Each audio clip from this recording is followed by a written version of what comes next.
Hello fam, Ken Mills here once again with World of Comedy 5 Entertainment. So to give you the idea of what Unbiased is, we always see things on social media and also in the world where we wonder what is the thought process behind these idiotic things that people do. We're going to give an honest, unbiased opinion. So with that being said, we're going to cover several different topics.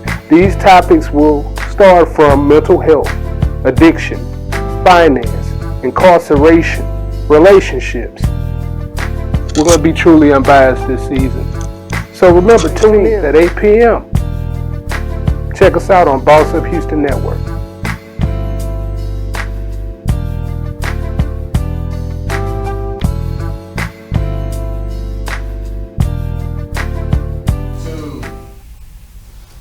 Good evening, family. Ken Mills back here again. Now, the last episode, I know y'all enjoyed that, right? Where we talked about Get To It. So, throughout that episode, we talked about all of the passions that those illustrious guests had, whether it was film, comedy, podcasting, but this one, we're going to go a little bit different. See, what I like to do, I like to be in the flyest of things, as y'all can tell. I like to do things that's classy. You might see me anywhere. You might see me in the juke joint. You might see me at the Sky Bar somewhere. But one thing that you'll see me at is going to be an illustrious occasion. So the name of this episode is Fly, Intelligent, Luxurious Art. So I'll break that down to y'all.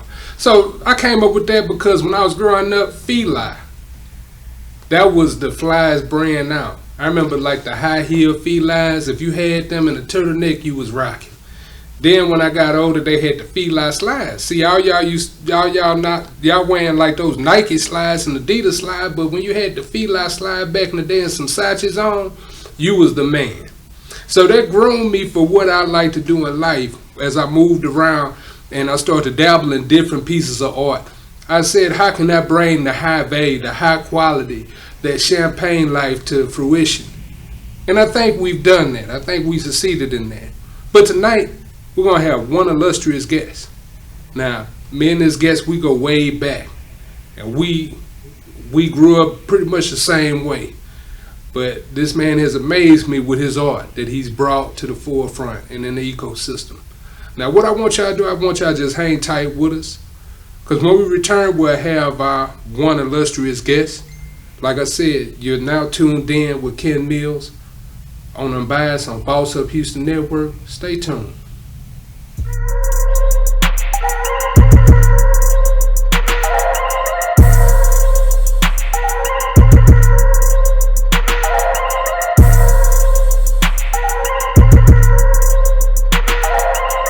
Doing it yourself doesn't have to mean all by yourself. With the Home Depot as your partner, doing's never been easier. You can pick up skills in a virtual workshop.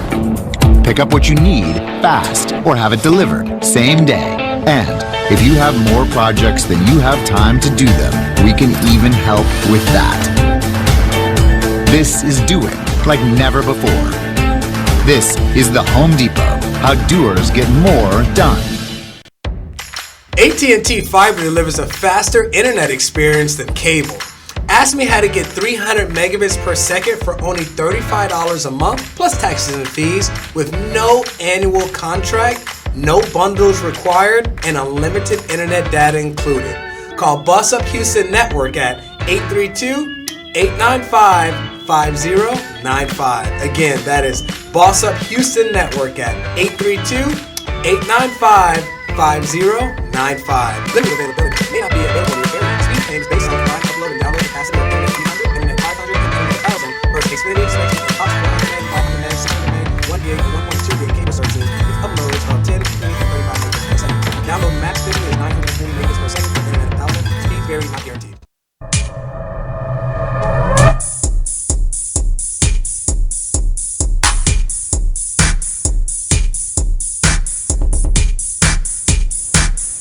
Wanna be a boss? You're watching Boss Up Houston Network. It's Boss Up Houston, where we look up, stay up, and boss up.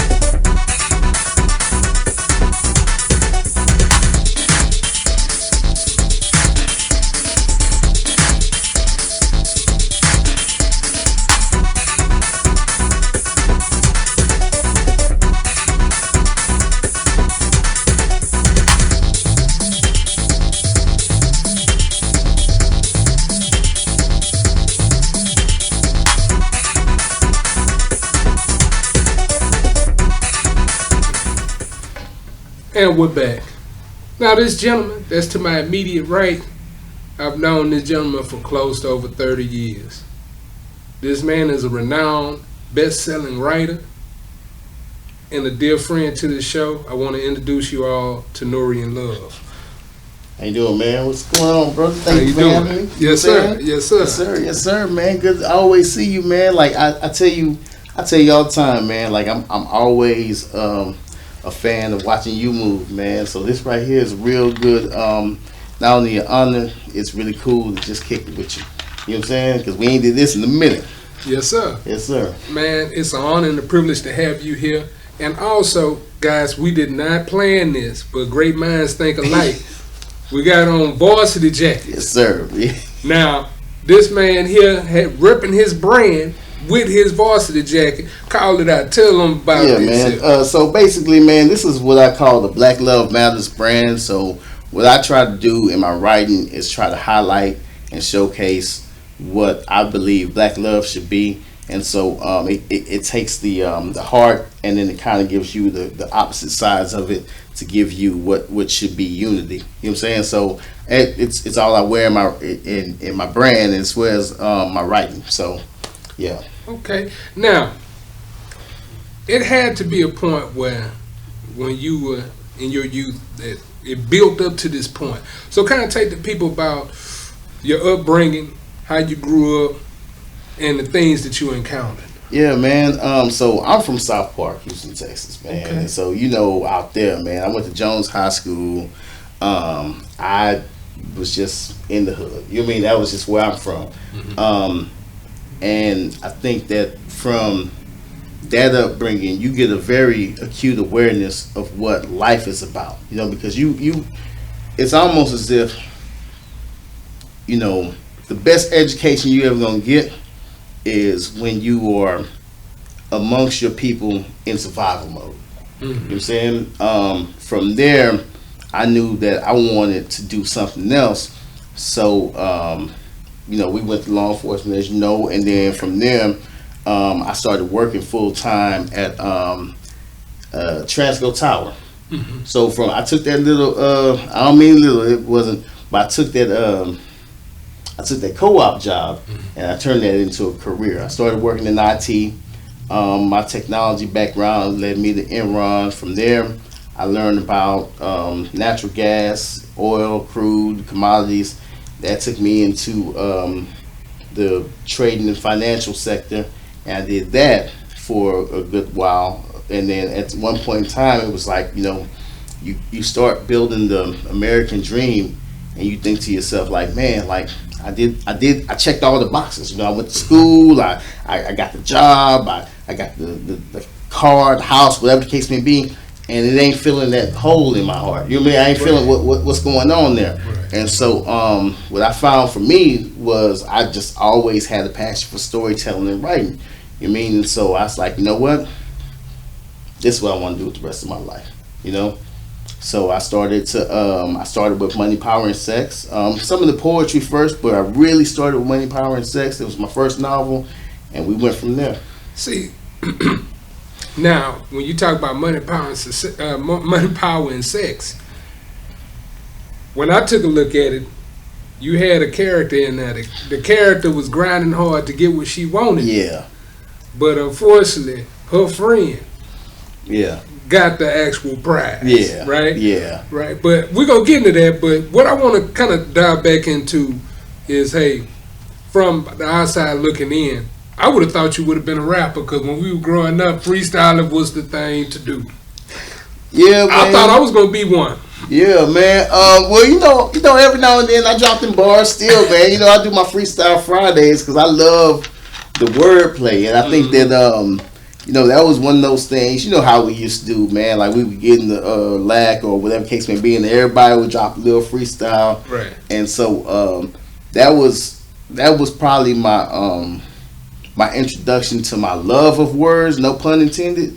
But yeah, man, you can't what big boy say, you can't feed your kids off that rap money because it ain't sufficient. Right.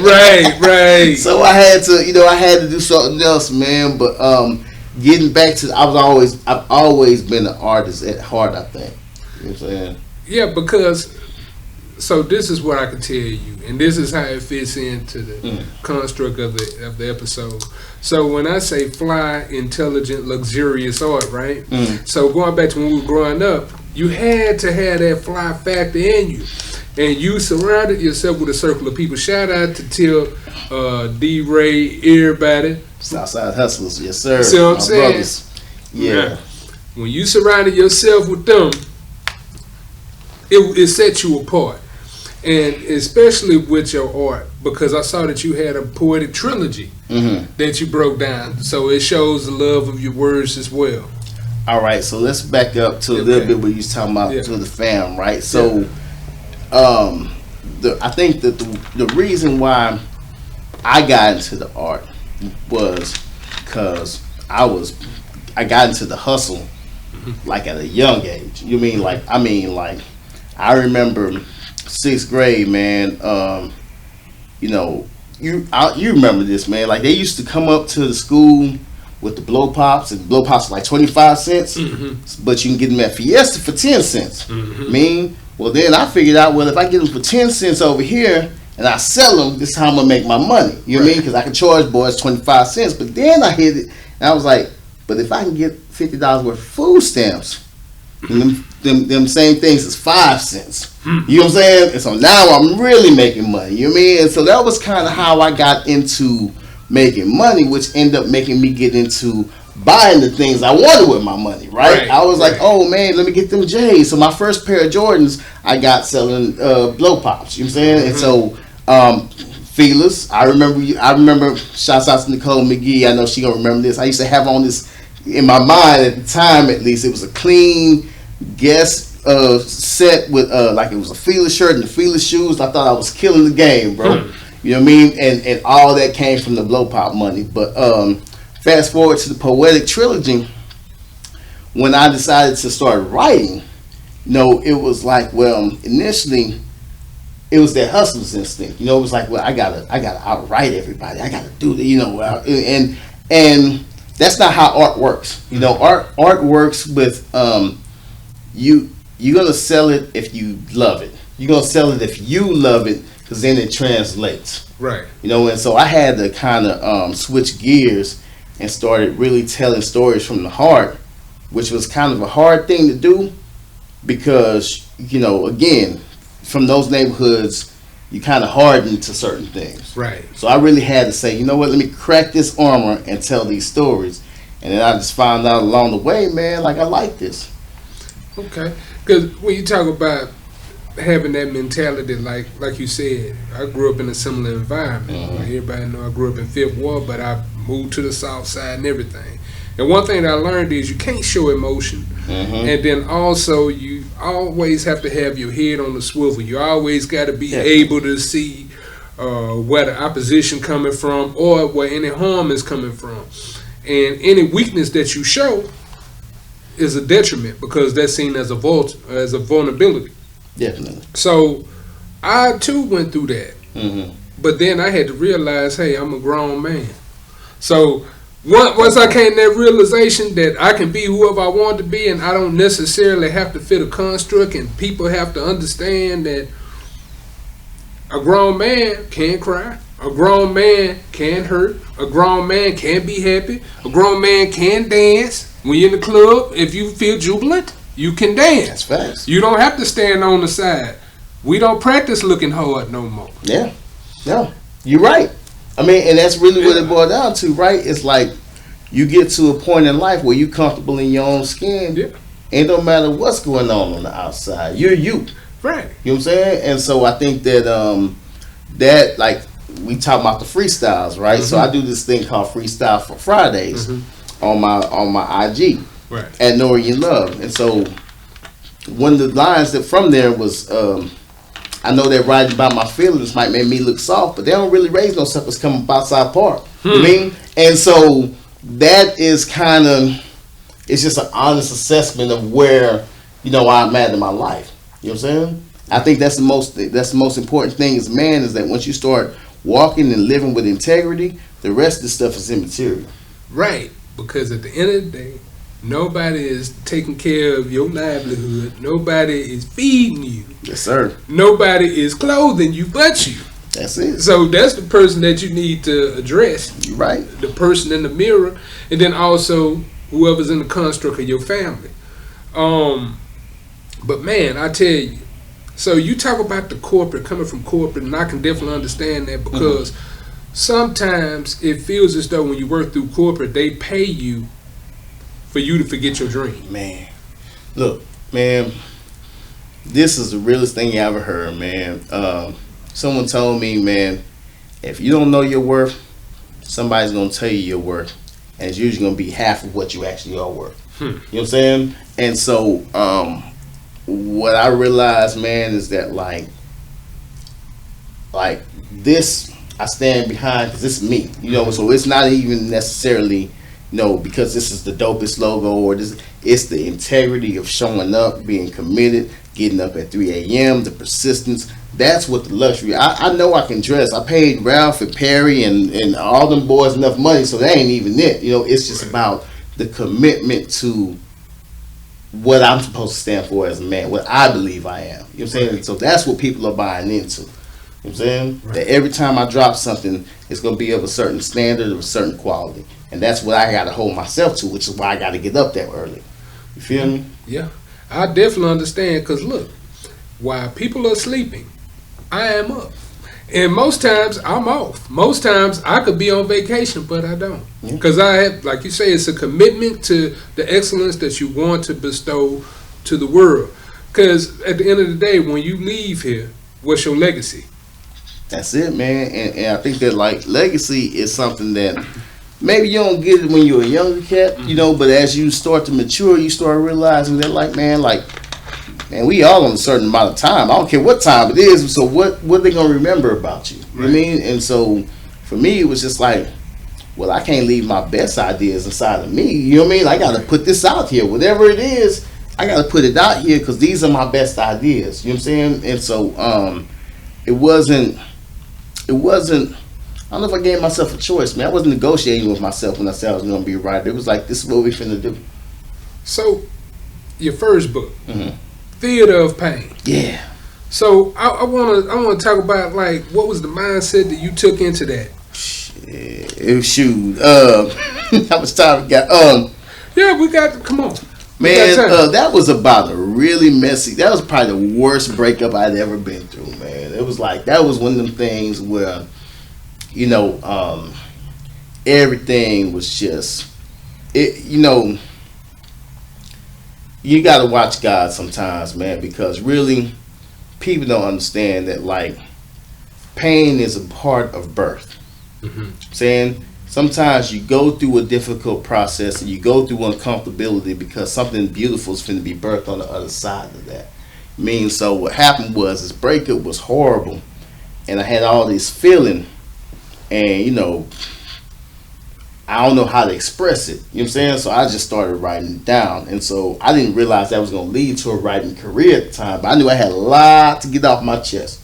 So that first book was really just, let me get all this off my chest about how I feel about this thing. You know what I'm saying? But when I say the beautiful side of it is because it actually birthed, that was the start of this career. I didn't know it at the time. At the time, it was just, I want to say certain things to this person, and this person, and this is how I feel about you. You know what I mean? But right. And so I harbored that, but through the process, I was like, man, that felt good. You know what I'm saying? I want to do that again. You know what I mean? And so I just started to say, you know what? Everything I'm gonna write, I'm gonna be that authentic with. And so that was I in hindsight now, I actually thank that person. You know what I'm saying? But I'm gonna tell you something, because I kind of let it out on the first episode of this season. But yeah, I've been in a similar situation like that. But my art form, I gotta tell it in front of folks. Yeah. So I be kind of with my words, but I don't want to be viewed like Kanye. Yeah, too much. You know what I'm saying? So it's a tight line to straddle. It's a tight line, man. Ye in a bad spot right now because you could tell he probably more hurt than he let know. You know what I mean? That's really, that was a slug for him. But I do think that it's kind of like we were saying, right? where do men go for their therapeutic release? You know what I'm saying? Like, everybody think we're supposed to be so strong and invincible. Let's keep it all inside. Now, I really need to talk about this. You know what I'm saying? Right. I really need to get this off my chest. And it ain't that I'm harping on it, I'm holding on to it. I just don't want to internalize it. Right. I mean, that's how we walk off this earth early. You know what I'm saying? Thank Let me you. get this off my chest. Let me get this out of my system, because I'm not trying to stroke out at 55 or 32. You know what I'm saying? Like that. That's part of it, man. So I encourage anybody, man. Like, you know, people act like you're supposed to keep all this stuff to yourself. Well, the way I feel about that is, it's not helping you internalizing that. It's actually hurting you, right? So you gotta do what's best for you. Yeah, because, see, this the thing. People selfish. We're going to put it like that. People selfish. So, it's not necessarily that people worry about your, how they would say, healing or your self-love or anything like that. Sometimes they want certain things to die so it could be secret. Because the accountability will be that if you be vocal about it. If you be vocal about it, let's just say, you go through some, let's just say, me and you brothers, I get into it with you. I do something totally disrespect you. In certain mind, they be like, okay, you just need to go on about your business. Don't fool with him no more. Don't talk about what he did to you, this, that, and the other. Like, I might have stole from you or whatever. That ain't the way to go about it. First, you address that person. You let that person know, hey. Facts. Then after that, if you want to speak on it, you can, because you already addressed the person that you got the problem with. And you shouldn't hold that in, because just like you said, it deal with your health. And then also, release is better than keeping in, because you release that bad spirit. You can forget about it after that point, because you done spoke on it and you moved on. That way, I don't believe in the whole thought process of healing. What I understand is, it's not necessarily healing, it's understanding. Once you can understand what you've been wronged about, then you can move forward. But if you don't have that understanding, your so-called healing would never happen. Yeah, you can cover it up. You can do things to make it look like you healed, but then in actuality, you carrying that same burden elsewhere with you. On top of who are you taking that out on when you are not, when you're good. You know what I'm saying? Like, oh, I'm fine with it. Now you're not fine with it. You know what I mean? You gotta, and I think that, like, what's interesting about that is, normally people want you to internalize things because it makes them look a certain way, and that makes you in a negative light. But the truth of the matter is that, like, if we've interacted in some way, and this is part of my story, then I'm just telling my part of the story. Thank you. You know what I mean? And I'm entitled to that. Thank you. You know, and I think that that's if you don't want to be viewed in a negative light, I'm just saying in general. You know what I'm saying? Whoever it is, whatever is going on, then people should treat each other accordingly. That's you know right. Do right first. Do right first, because that's part of what Jesus brought to this world, to love one another and be rightful by one another. Yeah. So, I mean, at the end of the day, hey, it is what it is, but that theater of pain. Yeah. So you say that brought you to a whole new lane. Definitely. I got a taste of putting words down on paper, and it was similar to those freestyle sessions, but it was also more articulate on some ways. I could think about it and structure it. And at this point in time, I'm a kid at this time, but I'm just getting it out of my system, right? So then I come back and then I write Games of the Heart, and this time it's like, okay, like now there's another saying in writing, man, that people saying everybody can write one book, but almost nobody can write two. You know what I'm saying? So this was to prove to myself, do I belong here? You know what I'm saying? So I wrote that joint, and when it started to do well, I was like, okay, this is probably for me. You know what I mean? But even then, I wasn't sure of it, if you will, because you know you corporate keeps you in a place where you're uncomfortably comfortable. You know what I'm saying? Right. Like you the things you can't stand, but you know what? You know on the 12th that check coming, or you know on the 1st that check, whatever it is. But there are things that bother you, so you just kind of deal with it, right? and you never have the conviction to say, man, you know what? But what if I just did it? What if I don't need them? What if I just stood on my own too? And I think that that took a while to kind of walk into that.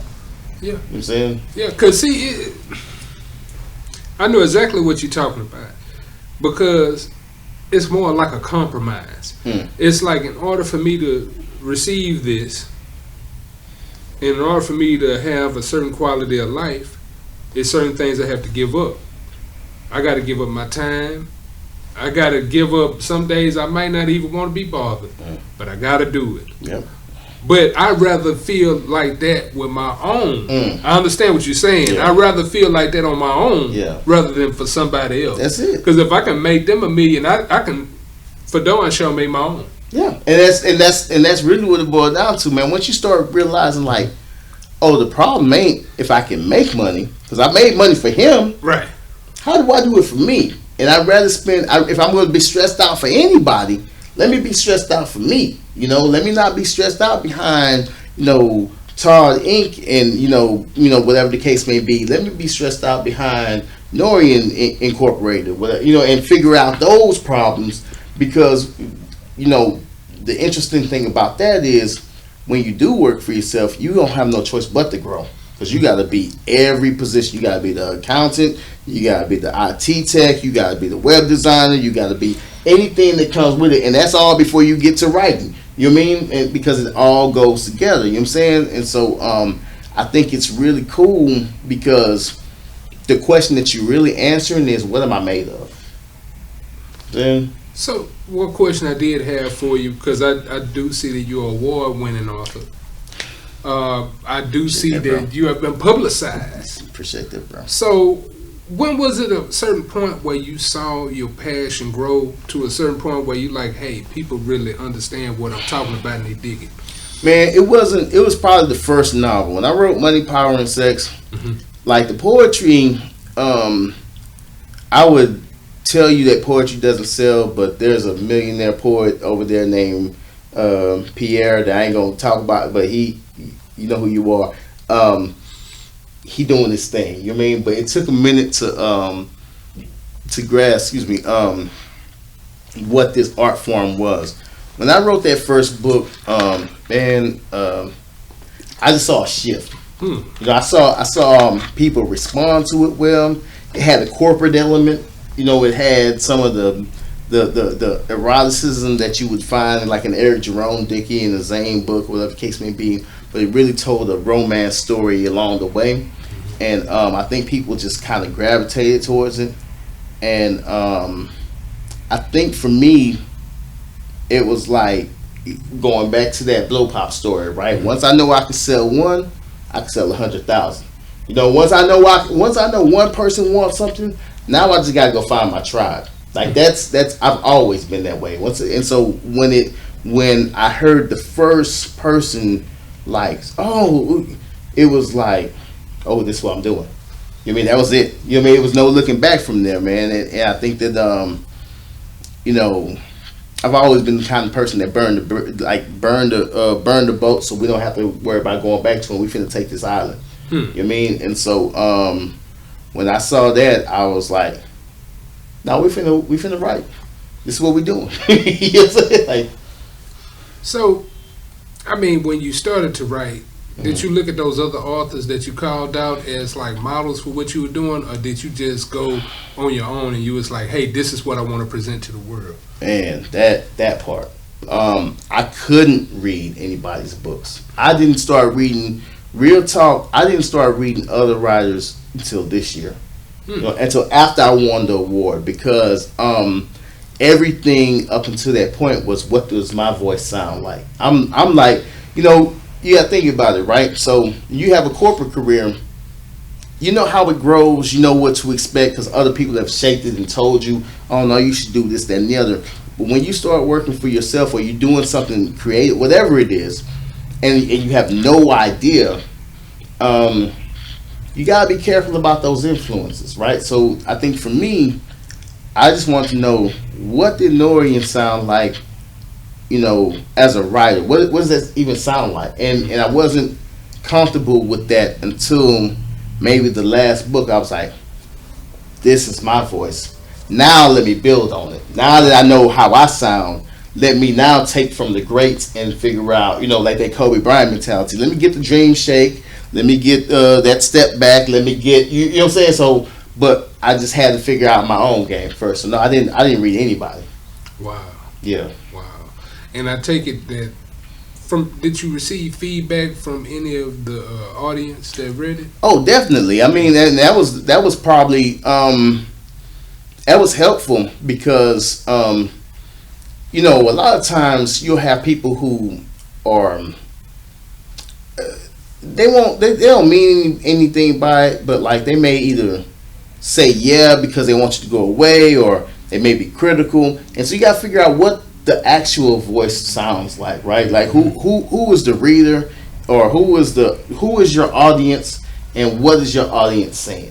And so I was always critical about myself because I wanted to hear from those people, and when I started to hear from the people who were like, oh no, you got something, I was like, okay, let me try it again. Let me try it again. So it was like the first books were really close together because I knew where the story was going, and I was like, let me put this here. And when I heard the feedback, I was like, oh yeah, we on to something. But then I still had questions. So when it got to Autumn, it was like, man, let me just really put myself out there. Let me do this. Let me do the music. Let me make a soundtrack. Let me write poetry. Every skill that I had was on display in that book, because it was just like, let me put it all together and see what that looks like. And so I think that's part of the reason how I won. You know what I'm saying? So what we're going to do real quick, hold that thought. We're going to go to a quick commercial break, and when we return, we'll have more with Norian Love. And y'all, while y'all watching this, hit the comments. Ask any question that you want. We'll definitely do feedback sessions on this as well. You're now tuned in with Unbiased on Boss Up Houston Network. Man, right there. Hi, this is T. Foxy Wyckoff, and this is Let's Talk Business and Real Estate, where faith, hope, and determination comes alive. You can't talk business without talking real estate. Oh. Come follow me. The Lord will bless your barns, and He will bless your hands and everything you put them to do.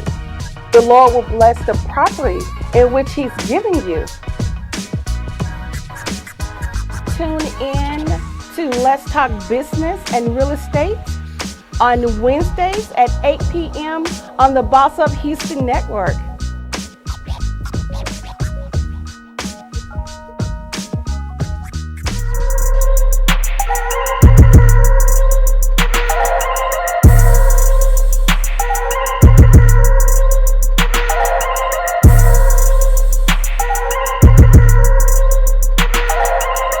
Doing it yourself doesn't have to mean all by yourself. With the Home Depot as your partner, doing's never been easier. You can pick up skills in a virtual workshop. Pick up what you need fast or have it delivered same day. And if you have more projects than you have time to do them, we can even help with that. This is doing like never before. This is the Home Depot, how doers get more done. AT&T Fiber delivers a faster internet experience than cable. Ask me how to get 300 megabits per second for only $35 a month, plus taxes and fees, with no annual contract, no bundles required, and unlimited internet data included. Call Boss Up Houston Network at 832-895-5095. Again, that is Boss Up Houston Network at 832-895-5095. Limited availability may not be available in your area. Speed claims based on combined upload and download capacity of internet 300, internet 500, and internet 1000 versus Xfinity, Spectrum, and Cox 400 meg, 500 meg, 600 meg, 1 gig, 1.2 gig cable services with uploads of 10, 20, and 35 megabits per second. Download max speed is 920 megabits per second for internet 1000. Speed vary, not guaranteed.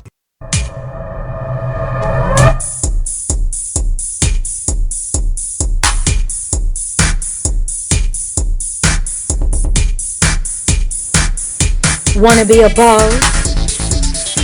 You're watching Boss Up Houston Network. It's Boss Up Houston, where we look up, stay up, and boss up.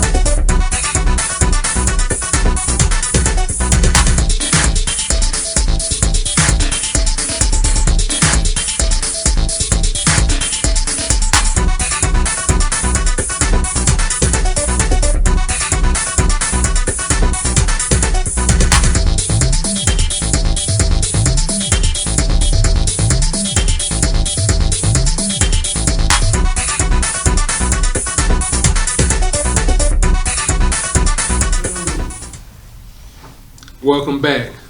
Now, if I heard you correctly, when you said Autumn the Love Story, you got a soundtrack, right? Yeah. What can I find the soundtrack? You know, music head, I need to know about this. Yes, sir. You can find it on any social media platform. social music platform. So Spotify, Amazon, Apple. And what's interesting about the soundtrack is I wrote all the songs. I can't sing my life, so I got some quality singers in to do the music. But I wrote the songs. But what's interesting is I wrote the songs as the character in the book. So the character in the book is actually a songwriter. It ain't me. It's just he's telling his story. So it's kind of like if you read the book, you get to a point in the book where there's a happy. Well, I don't want to give it away, but it all kind of tells the story of the novel. I just want to try it. So I'm curious about this. Have you ever thought of any one of your novels becoming an adaptation for television or for movies or anything like that? I think every time I write them, man, I would love to have something. I want it to be done right, but I think everything I write, I visualize. So I think that I know that literature is a art form on life support, but I love it. I love the challenge of it, right? Right. But I want the stories, I think, could be, yeah. So to answer your question, of course, yeah. Because see, as I see your presentation, as I see the way that you craft words, I would say yours would be best suited like for HBO, not a Lifetime. And if you wanted to go more cultural, I wouldn't even do BET. I'd do something on a high level, possibly Netflix. Yeah, something like that. Somewhere. I'm with you. I like what you're saying because that's kind of where the vein is. Because they are gritty stories about the human condition that so happen to be black. You know, not necessarily like. You just have to see it. You know what I mean? Yeah. You got to experience and feel it. But yeah, I'm with you, man. Look, HBO called me, man. Like we work that out right now, for real. When you call him, call him next. So we can take Unbiased there too. Package deal. Yeah, we can take Unbiased there too. Yeah, but the reason why I say this is because there's always a stigma in our community, like. And I'm not knocking anyone, but people enjoy Tyler Perry or Tyler Perry-esque movies or entertainment. While other portions of our culture, other facets, they don't necessarily, they look down on it from an intellectual standpoint. So what I see you doing is like you right in the middle, you feed everybody. So, and that's a problem in our culture that I do want to call out, that we put a lot of emphasis on not living our truth or trying to impress another culture when in actuality we should be true with ourselves. And I'll give you an example. You hear a lot of people, they say, oh, I probably don't like Chris Rock's work. But you hear a lot of people say, I like Mike Epps' work. And then you hear a lot of people that might be Chris Rock fans or Chappelle fans that might say, I'm not a fan of Epps. Well, everybody got their own style. Everybody got their own opinion. But what I'm saying is, why not champion for everyone? Or why not build your art to where it's acceptable for all experiences within our culture? You know, I think that's that's exactly the point, man, is that like no, we are not a monolith, right? So Right. like the black experience isn't just one story; it's all of this stuff. You know what I mean? And to preclude one thing is like almost cutting off your left hand to serve your right. You get what I'm saying? Like Exactly. we are every piece of it. That's why a show like Atlanta can do so well. You know what I mean? Because you. it's like one of those things where there's an audience for that, or Insecure. There's an audience for that because and those are two contrasting shows. You know what I'm saying that one has an all male cast, one has a roughly female dominated cast, but but we can enjoy them both because like where we are in the black experiences that we can enjoy these stories because these are our stories. Right. You know what I'm saying? And it doesn't have to be, and like you said, not to call out anybody, it doesn't have to be the formula that has been either handed down or kind of like the staple. It can be some of this other creative stuff too. That's You know what I'm right. saying? So, That's right. Because, I mean, you have an amazing story. Like you told everybody how you started on the south side, you went to corporate, you're an entrepreneur, and you a bestseller. Now, a lot of people, they say they bestsellers, but, man, when they start to give you awards, the people start putting you on the newspaper, on the news, all that there. Have you ever seen it before? yeah, this dude right here, man. Yeah, it's. I will say that there is a different. There are levels. You know what I mean? You Right, know that right, it's right. just levels, man. And so I'm just enjoying this level, man. I'm trying to get to the next one. And what's crazy about it is, man, like even when I got the award, right, man, I looked at it.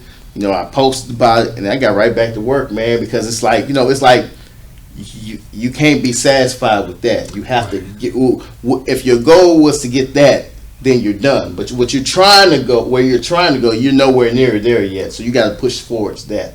And I think that like most people who are in business for themselves, I think those things, they're not really something to celebrate. They're just like a compass. Okay, we're going in the right direction. You know what I'm saying? Not necessarily we made it. We just, okay, this is the right direction, but we got to keep pushing because where I think we're trying to go is way down the line over here. You know what I mean? Because, I mean, the way I look at it as well, like, I have a hat in pretty much everything, and I work from a entrepreneur construct. So, I was awarded in December the 12th. Word, man. Yeah. I saw it. Hey. So, top 10 in business. Yes, sir. So, I took that same thought process. But also, I look at it differently. I look at it as longevity and consistency. And then I also look at it as a catapult for elevation. Because I'm like, if I was able to do all of this with just a little bit, maybe if I muster up a little bit more energy, a little bit more resources, where could I end up? Yeah, man. If you a steward over few, you become a steward over many. And you got to be able to just work your level to the place where you outgrow that level. And there's always, and that's really the cyclical thing about it. Don't even matter if you are working for somebody, right? If you got a job and you work that job to the point where you become an expert at that job, then it ain't gonna be long before you're on that. Because if you can't go, if you don't get promoted here, somebody's looking for you somewhere else. That's right. So the thing is, it's just how do you immerse yourself in whatever you are doing and become a master at it, because that is where the fortune is. You know what I'm saying? You can go beyond once you understand fully what you're doing. Right. You know what I'm saying? Because knowledge nobody can take from you. You know what I'm saying? That's that, and I think that like what most people are looking for in work is that knowledge. When you become knowledge really is power. Yes, it is. But what I see a lot in people's workplaces, and even sometimes in art, is if a complacent mindset is as if someone has to lead you to the water, or someone has to give you that knowledge. All of this knowledge out here is attainable, self-attainable. You could go and get it. That's what the last episode was about. Go and get it. So let's just say, if I wanted to build a house, but I had no earthly idea of how to do it, the internet is wide open. I could go get the instructions. I can go be an apprentice for somebody and learn the granular, learn the intricate details. But it's out there. If I want to achieve it, it's all about my motivation and my ambition to do it. And what I've noticed about you, you went and took that ambition, made theater of pain. I just keep going back to it because, man, theater of pain. Yeah, man. That was, and anybody who can identify with that knows that, like, you know, just like you said, the word play on that is like, this is all a game. You know what I'm saying? Like, all of this is for the stage, but like, look at all the hurt that's coming into this thing. You know what I'm saying? Like, this is really, so when I wrote that was really just I want to get all of this out. But to your point, whatever it is, I've always believed, man, you're going to fail your way to success. You know what I'm saying? You're going to have to, you got to, like, people think that, like, there's a shortcut. And there is. The shortcut is the hard road. That's the only way you're going to get there. You mean? That is literally the only way you're going to get there is by taking the hard road. That's the shortcut. Yeah. Anything else you try and do is wasting time because the shortcut right in front of you. You know what I'm saying? You want to lose weight, man, you got to eat better. You want to get muscle, you got to work out. There are no, the shortcut is the hard road. That's what it is. You want to become a good writer, a good comedian, you got to tell jokes. I got to be behind the pen. That's the only way you're going to be able to get there. You know what I'm saying? And I think a lot of people think, well, what's your secret? It's 3 a.m., sitting down, typing these words. I'm not even tired no more, man. This is the hard road. This is the shortcut. You get what I'm saying? It's just the only way you can get it done. So, I had a question for you. I did see that most of your literary pursuits are published by Project 7. Yeah. So, is that your own entity? Yes, sir. Like, I had a, man, this boy right here, man. Look, y'all can't be on it. I'm just gonna tell y'all right now, man. This dude right here, next level, bro. Yeah. So back to the corporate grind, right? So when I left corporate, the one thing I told myself was, so I had a publishing deal with Theater of Pain, Games in the Heart, and the Dawn of Dust. And I told myself that I didn't want to work for somebody ever again. You mean I just didn't want to. If I was going to do this, I wanted to do it, and just from scratch. You know, so I had to figure out every single thing about it. So I had to figure out how to make an LLC, how to make a publishing company, how to write a book, how to find graphic designers, how to find editors, how to find illustrators, how to write the ad copy, how to format the book. Everything about it was a lesson, and lessons I'm still learning. Lessons I'm still learning right now, but it made me better, because when you get to this stage, a lot of that's muscle memory, because you hit your head against every single wall, so okay, nope, can't do this, can't do this. There's still things I still struggle with, but there's a lot of experience that goes with that, to where now I don't have to cut my check with anybody. Like this is mine, and it's something empowering about being a man on earth, man or woman, doesn't matter who, but being able to say that, like, I made this dollar a day with my mind and nothing else. Nobody gave it to me. I created this. And this dollar came from my own ingenuity. There's something just rewarding about that. You know what I'm saying? Just to know if it's possible.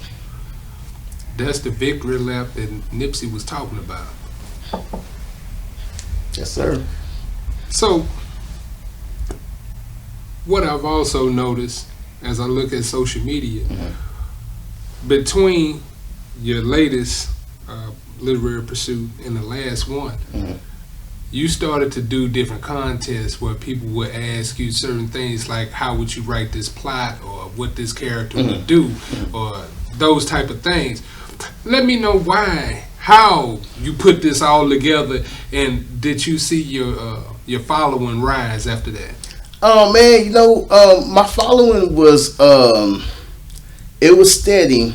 I think that what ended up happening was you kind of spot on, man. What ended up happening was like I had to go back to grade school, and these weren't customers. These were my friends. These were the people. Like, what are you thinking? How do you see it? Let's have a conversation. And I think that people always want to be involved in moving something forward if you give them that platform, right? I also think that like if you if people can identify the same thing we doing right now, Right. you see somebody moving in a certain direction, you're like, man, you know what? Let me help them move a little bit because you see that like-mindedness, right? Right. And so I think that that's really where the Love Clans, shouts out to y'all. They started to rise from there because it was just like they understood the stories. They also understood that it wasn't like a lot of, and I mean this in the most respectful way possible, but a lot of writers want the reader to come to them. You know what I'm saying? But they don't know about you, so I got to go to we got to build a relationship. I got to go and tell you. I got to sell you this book. I got to convince you why you need this and what's going on, and so I got to know what you're thinking. And so that's kind of where that spawned from. What are you thinking about? Because when I saw it and I saw like the overflow of support, I was like, man, like that's great marketing and promotion. And like you said, you hold many hats. So congratulations to you, bro. Yeah, because from what I'm seeing, like they take a lot of adaptations. They put a lot of movies out there. Y'all need to look into them. Even some of you mid-level folks that do independent movies, look at him. Yeah, we got a couple of irons in the fire. I don't ever want to I don't want to tip my hand too far. You gotta keep their hand close. But we got a couple of irons in the fire. We're gonna see what shape. You know what I'm saying? Like we definitely I'll put it to you like this, man. Like I didn't come this far to stop here. Right. You know what I'm saying? Like that's kind of my mindset. Like wherever I end up, I didn't come that far to stop there. You know what I'm saying? So, if you had to sum up your art in a statement, what would that be? Man, I mean, can we use the title? Yeah, you can use whatever you want. What we call it? What we say? Fly, intelligent, luxurious art. Is that what we gonna call it right there, bro? That actually, when you said that to me, I was like, man, like that. In my head, I never labeled it, but for me, I'm big on Black Love Matters. I'm big on that's the hashtag I use, because it's like that is to me, for us to get back to us, we gotta reset. Yeah. Like as collectively, we gotta reset. We gotta understand like the dichotomy of the family, the economy of sacrifice, dedication, commitment. And every book kind of touches on different topics, but it'll give you a little bit of that. So because everybody going through something, right? So to give you something to say, man, you know what? Like in Autumn, right? Autumn give you good and bad advice, because in life you get good and bad advice.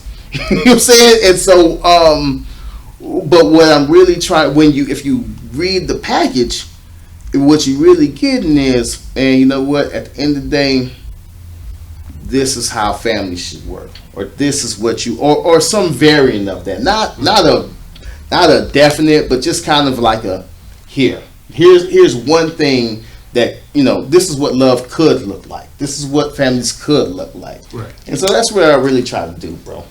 Okay. Now, if the people want to find your work and the people want to get in contact with you, how would they be able to do it? Oh man, easy, man. You go to NorianLove.com. That's going to get you all the Black Love Matters merch. Like I got this right here, my shirts and all my gear there. But then the books as well. You can follow me on any social media platform at Norian Love. I make it pretty simple. So yeah, just hit me up, connect.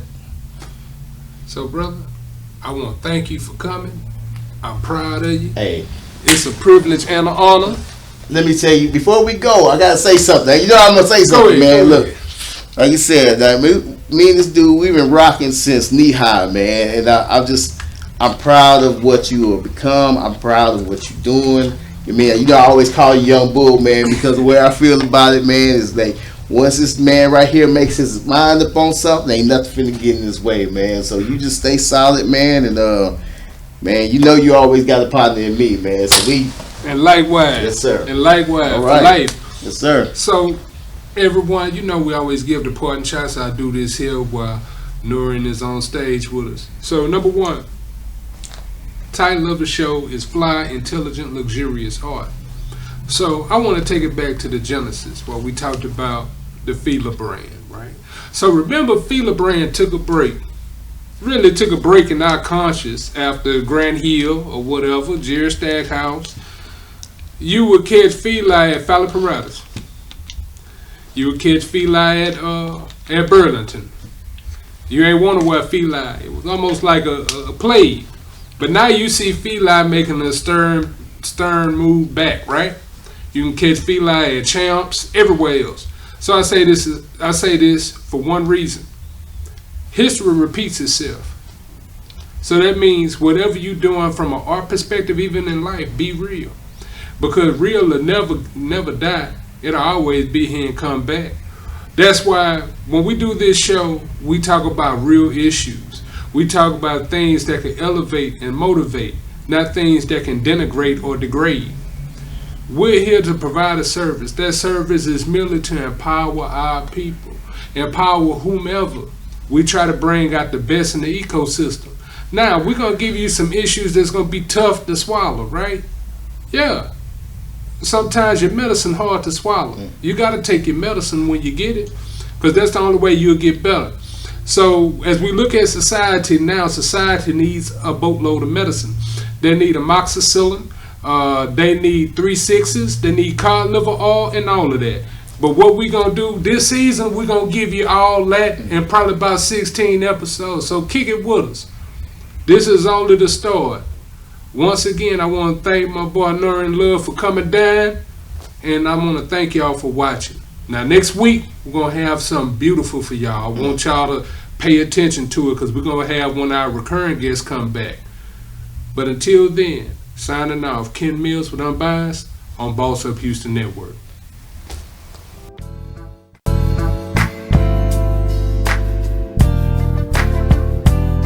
Hello fam, Ken Mills here once again with World of Comedy 5 Entertainment. So to give you the idea of what Unbiased is, we always see things on social media and also in the world where we wonder what is the thought process behind these idiotic things that people do. We're going to give an honest, unbiased opinion. So with that being said, we're going to cover several different topics. These topics will start from mental health, addiction, finance, incarceration, relationships. We're going to be truly unbiased this season. So remember, tune in at 8 p.m. Check us out on Boss Up Houston Network.